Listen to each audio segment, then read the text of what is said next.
esse vídeo aqui agora,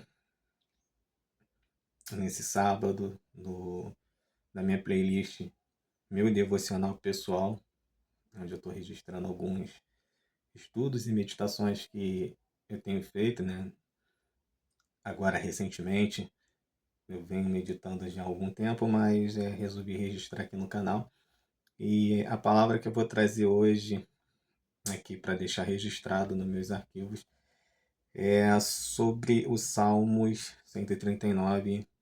Eu vou trazer uma parte ali de alguns versículos específicos que fala sobre a onisciência, né, ou a ciência de Deus sobre todas as coisas, porque tudo ele sabe, tudo ele criou, e Deus ele é espírito, e ele sabe de todas as coisas, do oculto, do secreto, do visível, do sobrenatural, porque ele criou o natural e o sobrenatural, e ele é espírito, né? E que o Espírito Santo me ilumine para eu, né, deixar isso aqui bem registrado para minha consulta futura também, se algum dia alguém assistir. Salmo 139, versículo, é, versículo 1.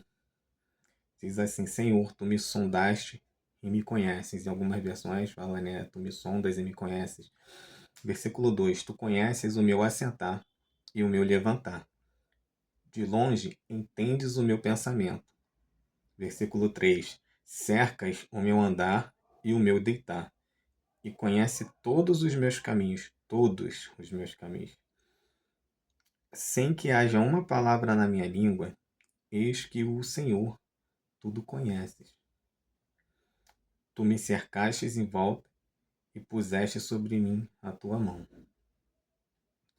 Tal ciência é para mim maravilhosíssima, tão alta que não a posso atingir. Versículo 7. Para onde me irei do teu espírito, ou para onde fugirei da tua face, né? Deus é espírito.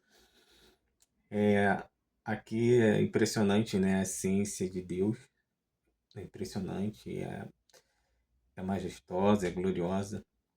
O Deus que criou todas as coisas, que me criou, te criou, criou tudo. E quando eu venho aqui para o livro de Gênesis, capítulo 39, versículo 7, José estava, só para contextualizar, José estava na casa de Potifar, depois de ter sido vendido para ali, para os ismaelitas, né? E depois ele foi ali levado para a casa de Potifar, que era no Egito. E Deus estava com José, né, desde sempre. E José ele é abençoado ali e ele consegue conquistar através da presença de Deus que estava nele, a confiança de Potifar, que saiu da casa ali por um período, né, foi viajar e deixou José ali governando a casa. José, junto com a esposa de Potifar, né, e alguns empregados que ficavam ali provavelmente fora da casa ou ao redor. E no versículo 7 diz que aconteceu que depois destas coisas, que a mulher de seu senhor pôs os olhos em José e disse: Deita-te comigo. Né? Que o marido da, da, da esposa de Potifar, né? A esposa de Potifar, na verdade, o marido dela tinha ido viajar, que era o Potifar, e ela estava em casa ali num momento sozinha com José, né?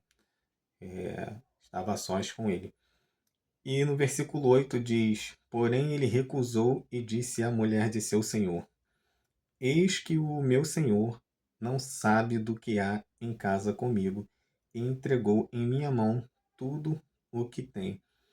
Aqui, né, primeiramente a questão de caráter, né? Não falo primeiramente, mas ele tinha caráter, que é o que nós temos que ter, em respeito, né? Uma pessoa que tinha confiado nele, que estava ali abençoando ele, claro, através de Deus, mas ele estava tendo um respeito, né? E sendo fiel ali à pessoa que estava o abençoando. Esse é um dos pontos. E aí sim, primeiramente, aqui no versículo 9 Diz assim: ninguém é maior do que eu nesta casa, e nenhuma coisa me vedou, senão a ti, porquanto tu és mulher. Como, pois, faria eu esse tamanho mal e pecaria contra Deus? É que, primeiramente, a gente não tem que pecar contra Deus. Ainda que não tenha ninguém na nossa presença, ao nosso redor, a gente tem que fazer o máximo esforço, primeiramente, ter o caráter para não pecar contra Deus, porque Deus ele é mais do que qualquer ser humano. Não é porque não tem um ser humano vai falar, eu posso pecar porque não tem ninguém. Não, Deus é maior do que nós. A gente tem que procurar vigiar, né? Sempre estar no coração e na mente para não cometer pecados perante a face do Senhor, que é maior do que todos os seres humanos e nós não estamos sozinhos.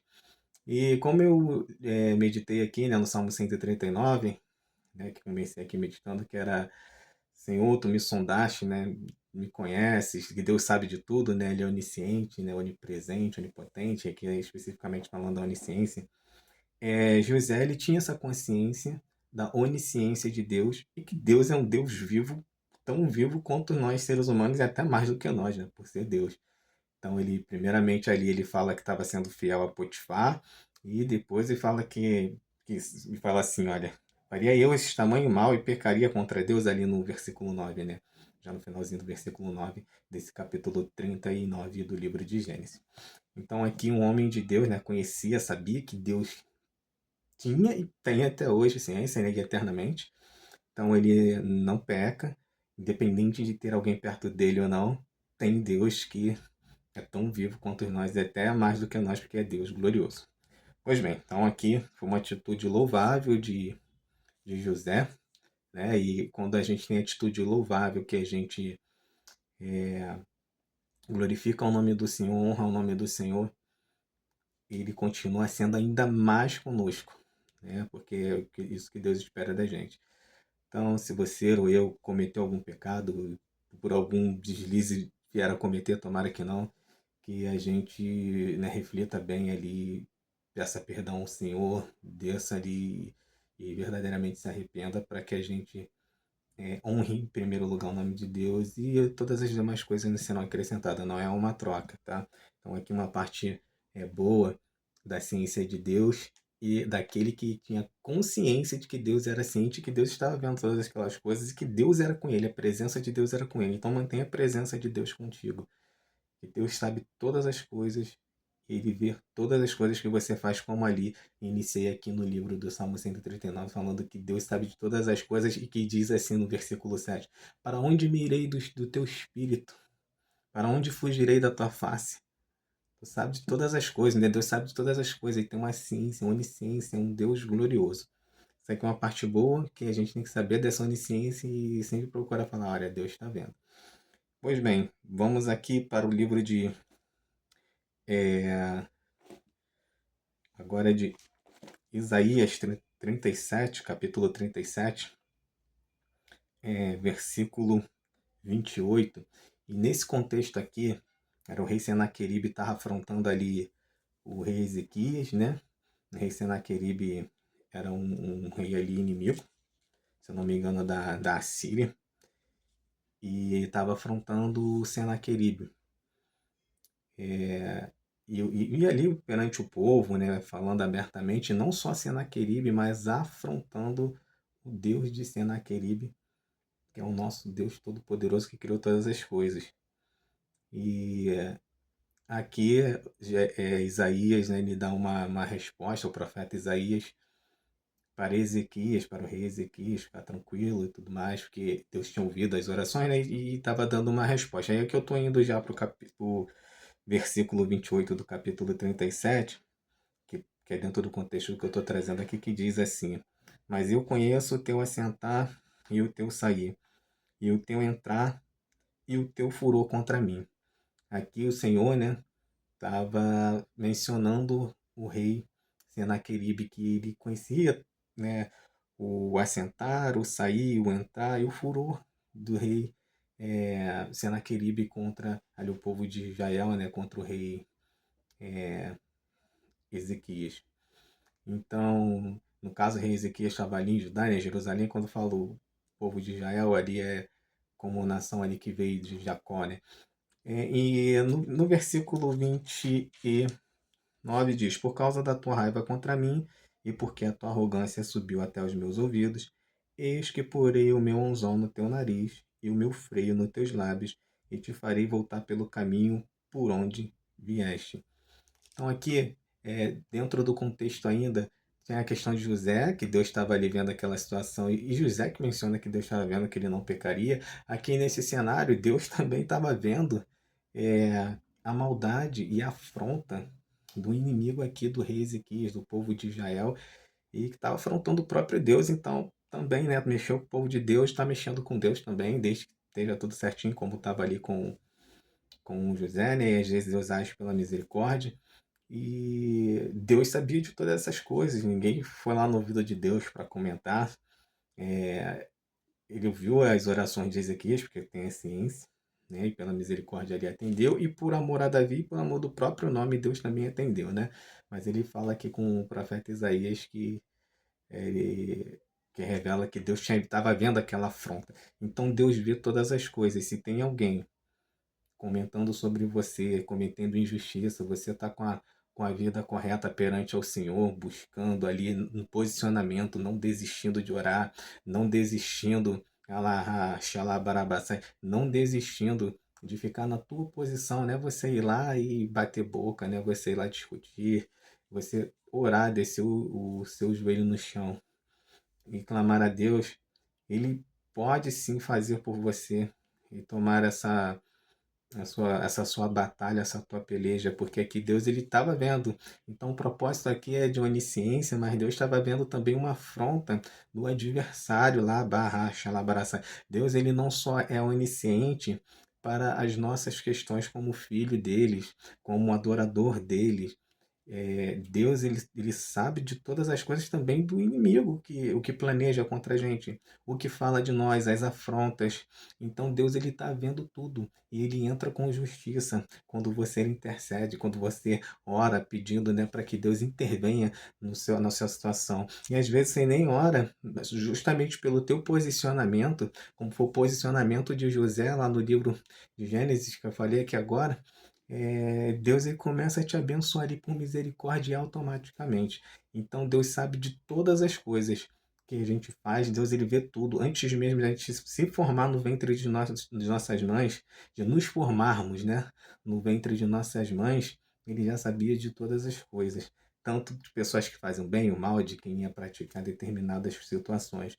Basta a gente estar na presença, na posição do Senhor, Deus Pai Todo-Poderoso, né? Do Deus Filho Jesus Cristo, do Deus Espírito Santo. Então, essa aqui é a palavra, né? Que Deus é onisciente para todas as situações. Para as nossas, para a gente manter firme na presença dele, que ele está de olho na gente. E também daqueles que se levantam com afronta e nos tendo como inimigos, querendo nos derrubar, querendo nos prejudicar. E aí basta a gente não bater boca, não falar nada para essas pessoas, orar, entregar nas mãos de Deus, porque com certeza ele vai pegar a tua peleja, como pegou aqui a peleja contra o rei Senaqueribe. E aí, né, só para finalizar aqui, ainda, o desfecho dessa história do Senaqueribe, embora esteja falando aqui na onisciência e onipresença de Deus, e Deus falou que iria fazer justiça e fez através da onisciência dele, no versículo 36, ainda de Isaías 37, aqui do capítulo 37 de Isaías, diz assim: Então saiu o anjo do Senhor e feriu no arraial dos assírios a 185.000. E quando se levantaram pela manhã cedo, eis que tudo eram corpos mortos. Ninguém foi avisar para o anjo do Senhor aonde estavam os soldados do rei assírio, o arraial deles. O anjo do Senhor foi lá através da onisciência do Senhor e da justiça de Deus e dizimou ali 185.000 homens do exército de Senaqueribe. Não importa quantas pessoas se levantam contra você, não importa se vem com calúnia, com difamação, com injustiça, seja lá o que for, que Deus ele peleja por você. Mas a gente tem que estar sempre ciente que Deus está vendo todas as situações, as positivas que nós fazemos e também as negativas que estão fazendo contra nós. e a gente tem que ter o nosso posicionamento com Deus e fazer a nossa parte, fazer o correto e, tendo a oportunidade, instruir outras pessoas falando sobre o nosso Deus, quem Ele é, da glória dele, do que Ele é, de tudo que Ele pode fazer, né, da onipresença, da onisciência, da onipotência, para que outras pessoas não venham ter pensamentos pecaminosos nem atitudes maldosas. Então, é o nosso papel também disseminar a palavra de Deus, né, na vida, em outras vidas. E aqueles que infelizmente estão aí propagando mal, que não estão na palavra de Deus, não ouviram e estão praticando mal, a esses a gente ora ao Senhor. E às vezes, quando a gente nem sabe das situações, né, porque tem situações que a gente vai orar porque a gente sabe, mas tem situações que podem estar acontecendo que a gente nem sabe, estão tramando pelas costas, estão planejando ali jogar uma casca de banana para você cair, né? Quando eu digo casca de banana para você cair, é para puxar teu tapete, pegar tua cadeira, pegar aí tua esposa, pegar o teu esposo, tomar o teu lugar em alguma coisa que Deus preparou para você. Às vezes você nem sabe o que estão tramando ali de fazerem para te deixar. Para ofuscar você, mas Deus sabe. Aí você nessas situações não vai estar nem orando, porque você não sabe. Mas é bom a gente orar mesmo sem saber, né? Falar para Deus nos livrar, né? Das pessoas ruins e da garra das trevas, né? Porque muitas coisas é o próprio inimigo que usa pessoas para nos atacar, para nos atacarem. Então, aquilo que a gente não sabe, a gente pede sempre proteção, mas tem coisas que a gente não vai saber, mas a onisciência de Deus aqui, conforme no contexto desse meu estudo aqui, que eu estou registrando hoje aqui na minha playlist. Deus, ele vê todas as coisas e pela misericórdia e por te honrar, ver que você está com a vida certinha, ele vai pelejar por você, vai te mostrar a grande vitória. E a gente aí não comemora, a gente glorifica a Deus, porque a gente também tem que ser exemplo e a justiça e a vingança é do Senhor. E a gente só glorifica pelo livramento e pela justiça dele. E a vitória e a honra é toda do Senhor. Então eu fico com essa palavra, Deus é onisciente, e eu também fico, que eu estou registrando aqui no canal, na minha playlist, como um registro aqui dos meus estudos, passei a fazer isso, né? Já tenho os estudos aí que eu tenho um tempo fazendo, mas alguns casos eu vou publicar aqui, vou postar. Fiquem com essa palavra de que Deus é onisciente e sabe de todas as coisas, tá? Ele não só é onisciente, que sabe de todas as coisas, como é onipresente, está em todos os lugares, também como é onipotente, é o todo-poderoso e não há nada além dele, não há Deus fora dele, nós temos que ser totalmente dependente deles. Amém.